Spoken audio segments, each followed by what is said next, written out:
Ito yung mandil sa kasam.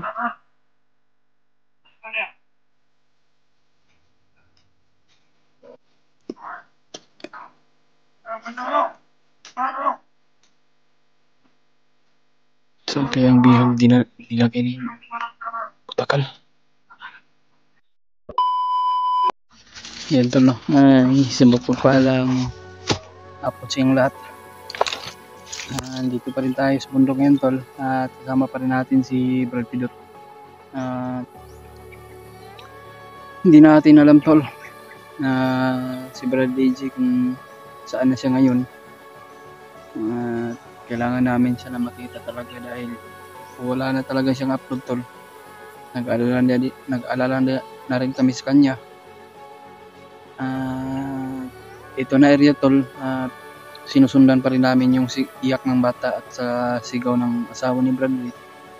Pero kung sakali man na umakyat sila Kuya Bads tol, at maghintay kami na lang sana dito para matulungan namin yung mag-ina na yun at para makasend kami ng location sa kanila kung sakali makakaakyat sila tol. Kasi sila Kuya Rimart, akala namin na kung sino yung naligtas nila na bata ay actual pala na dinukot daw yung bata at niligtas sila kasi kawawa naman yung bata tol, niligtas na lang nila.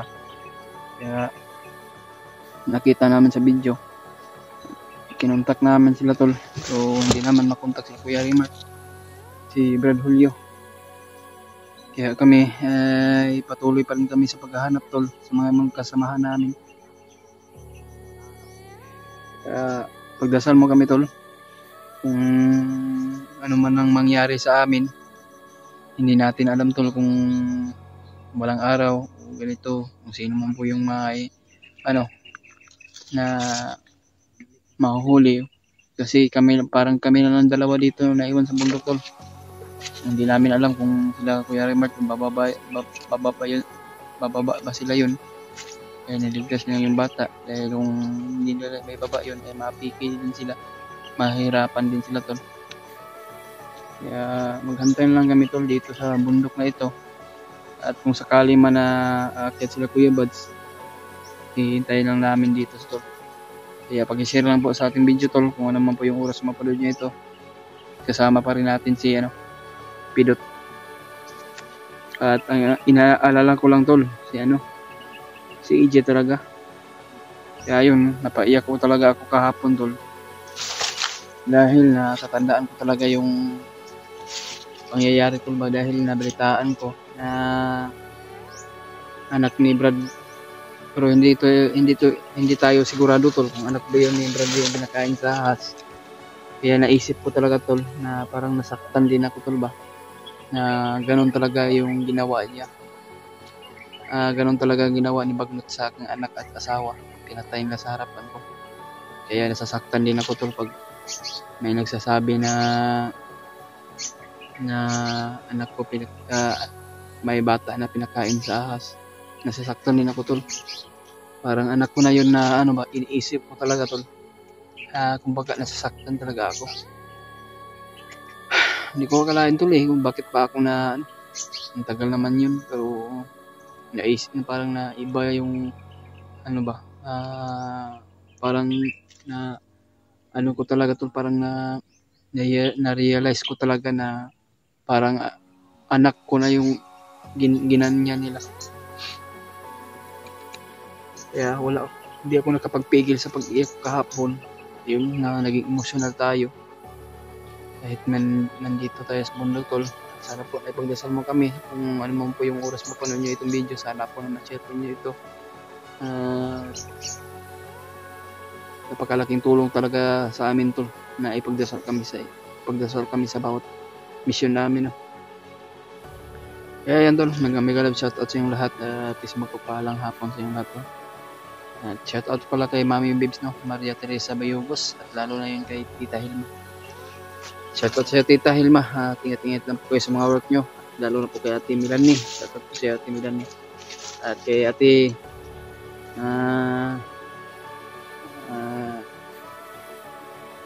James, Ate James shoutout si Ate. At kay Ate Bibit, shoutout si Ate. At kay Ate Milda Galang at kay Ate Shakira.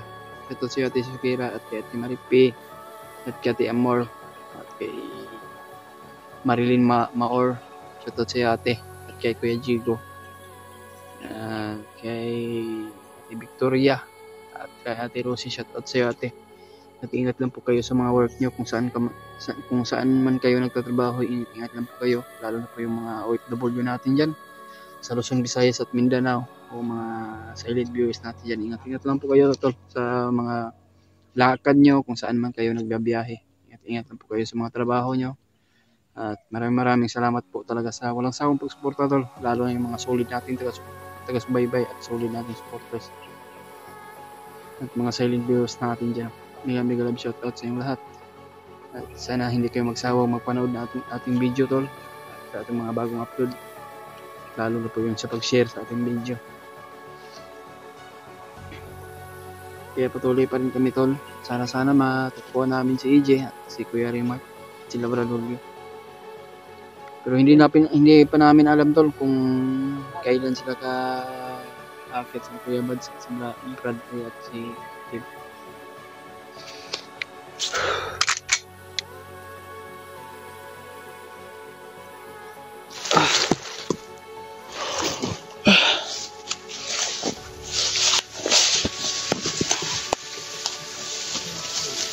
So,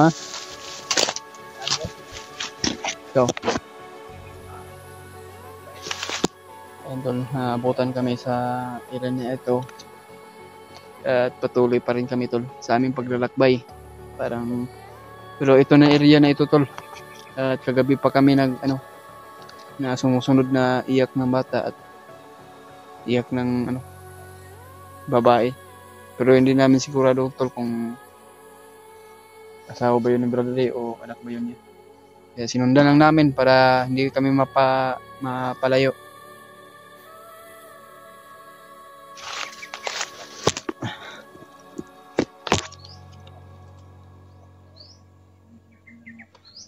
Kaya nabutan kami dito ng area. Hindi namin alam to kung anong area na ito, basta kaya ang amin lang ay sinusundan lang namin yung mga boses ng babae at iyak ng bata. Ha? Nakababa na sila? Kaya tinignan ko yung Brad, yung upload nila. May bata silang niligtas pero akala ko anak ni Brad Rayon, pero hindi pala. Hindi ko naman nakita yung talaga. Sorry. Sinabi lang kasi sa akin ng kasi yan yung mga pagpapalagay ng mga kahit hindi namin nakikita yung video nila. Mahina yung mga mas smooth na namin.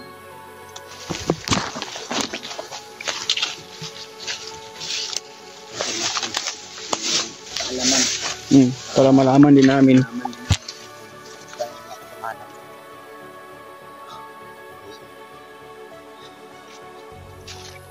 Palakas talaga ng ulan dito pala. Grabe yung lakas yung ulan kagabi tol.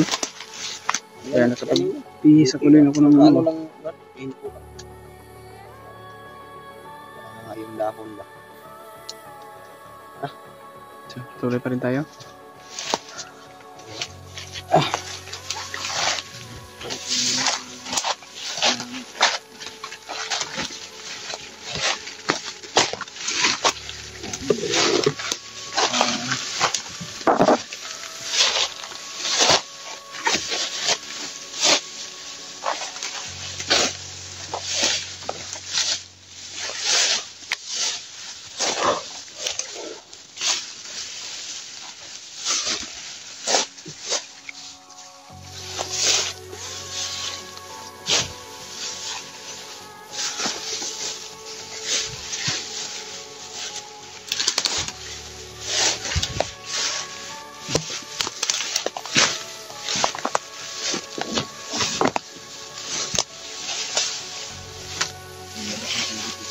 Ha?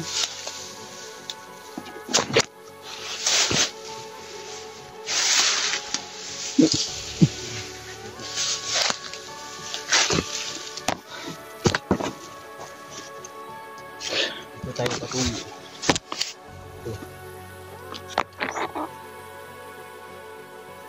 Saan tayo daan? Ikaw. Diyan tayo? Parang delikado siguro yun. Parang hindi ako komportable dyan. Madami kasi ako natulungan dyan mga to. Parang hindi ako komportable dyan ba? Banda. Hanap muna tayo mga tayo. Hanap tayo ng mga daan. Kasi iwasan natin yung kalaban ng araw. Itinuloy sa amin.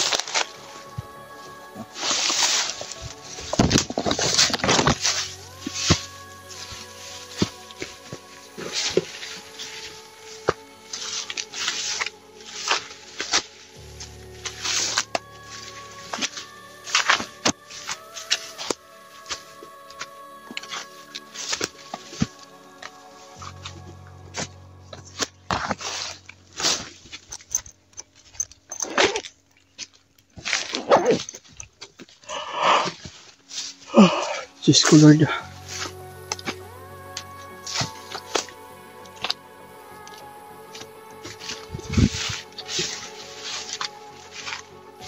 Ano ba yun?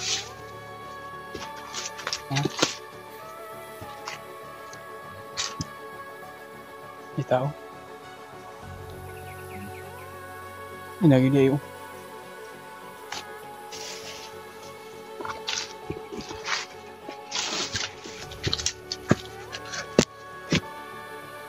Nagilita ako ito.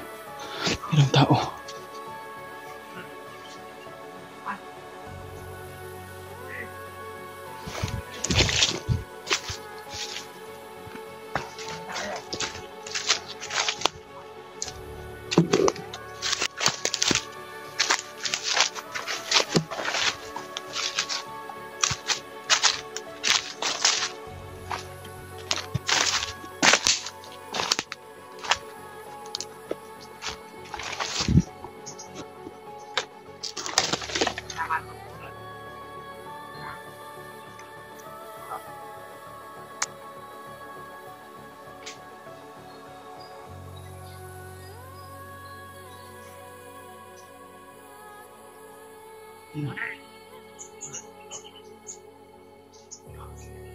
Nandun si Pinut sa kabila tol.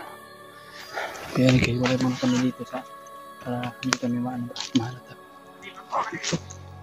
Uy! Kasyong si Commander Putakal tol. Dito si Commander Putakal.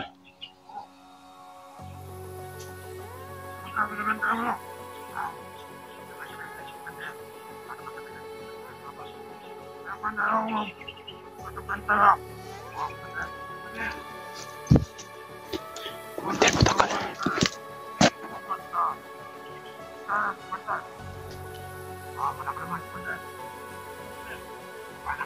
Ito yung Commander Putakal tol.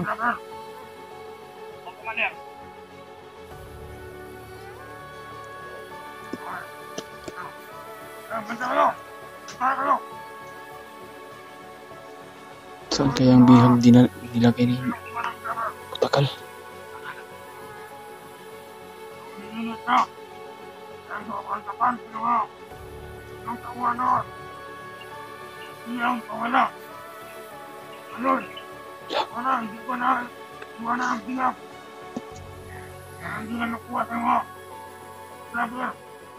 Pinagigpitan talaga yung bihag tol para hindi na makuha sa mga vlogger yung bihag. Nandun na pala kay Commander Bagnot yung bihag tol. Saka yung bata at saka yung asawa ni ni Bradley.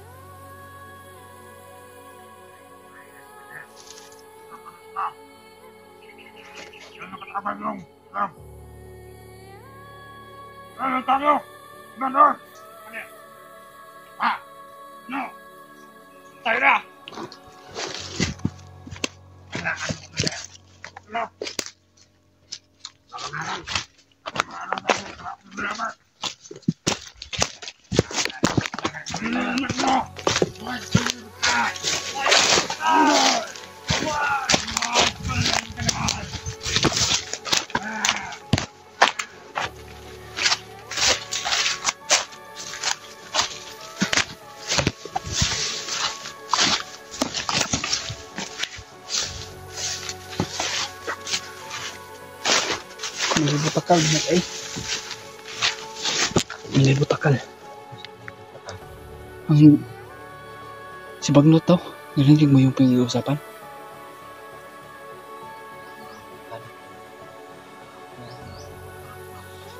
Pero ang taka ko lang ba? Ang bihag pala, pero hindi natin alam kung ganun kay Bagnot. Kasi pinaghipitan nila pa ay. Kaya nga. Yeah, pinaghipitan nila ng maayos to para daw hindi daw yung makuha yung bihag sa mga vlogger, yung mga sabi ni Mantalutakal. Manikado yan sir.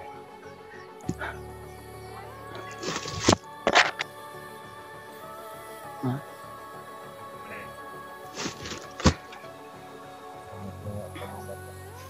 Ha?